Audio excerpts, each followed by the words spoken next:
గౌతమిపుత్ర శాతకర్ణి ఆంధ్రులు మాత్రమే కాదు, యావత్ భారత్ జాతి గర్వించదగ్గ ఈ వ్యక్తి కథ చెప్పడానికి ఎందరో పరితపించారు.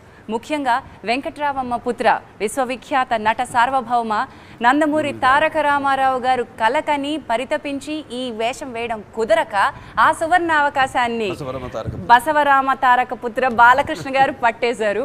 మరి ఆయనతోటి ఈ కథని ఒడిసి పట్టి నడిపించినటువంటి అంజనా పుత్ర మన ముందు ఉన్నారు క్రిష్ గారు, అండ్ నీరజా పుత్రిక మనతో ఉంది శ్రియ.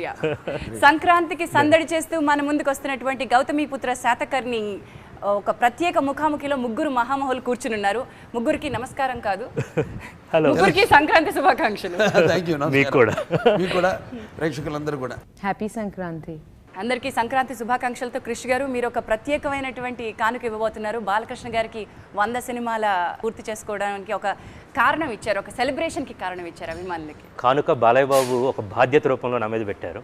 మేము ఇలా వచ్చేదాన్ని అనుకున్నా కూడా ఒక సమ్ డివైన్ ఎంటిటీ నన్ను ఈ కథతోటి బాలయ్య బాబు దగ్గరికి నడిపించింది. Then I narrated the movie to him. ఆయన ఎక్కువ సమయం తీసుకోలేదు. చెప్పడానికి ఏముందండి ఎక్కువ సమయం, కథ చాలా మంది చాలా తక్కువ, సారీ అంటే అందరు అంతే సార్, చాలా తక్కువ ఏముంది. మన స్కూల్లో చదివినప్పుడు డైనాసిటీ అంతే కదా చెప్పుకోవడానికి కథ అంతే అన్నారు ఆయన. అంతే పిక్చర్ చేద్దాం అనుకున్నాను అని జస్ట్ ఎక్కడ వాళ్ళమ్మ పుట్టింది అది అవన్నీ చెప్పారు అంతే. అంటే ఒక మంచి కథ ఒక మంచి వ్యక్తిని వెతుక్కుంటూ వస్తుంది, ఒక కథానాయకుడిని వెతుక్కుంటూ వస్తుంది అని అంటారు. అలా గౌతమిపుత్ర శాతకర్ణి మిమ్మల్ని వెతుక్కుంటూ వచ్చిందా బాలకృష్ణ గారు?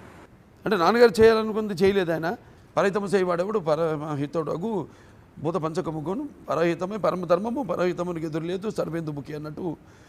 అంటే పంచభూతాలన్నీ కలిసి ఆవిష్కరించిందని నేను అనుకుంటాను. ఆ దివ్యశక్తులు గౌతమి బాలశ్రీ గారు అయితే, శాతకర్ణి అయితే, నాన్నగారు అయితే, అంటే అమ్మగారు ఆశీస్సులు ముఖ్యంగా.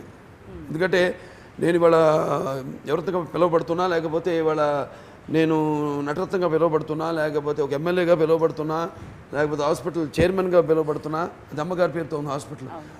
అవన్నీ కూడా ముఖ్యంగా మా అమ్మగారి ఆశల చలువ, మా నాన్నగారి ఆశీస్సుల చలువ, నా అభిమానుల చలువ, ప్రేక్షక దేవుళ్ళ చలువ నేను ఎప్పుడు భావిస్తాను.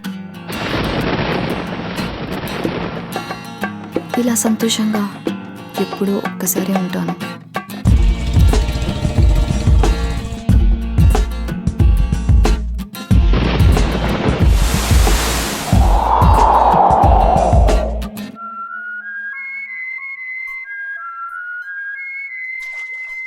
నాలాగా నచ్చినట్టుగా బతికే అమ్మాయిల్ని చులకనగా చూద్దాం.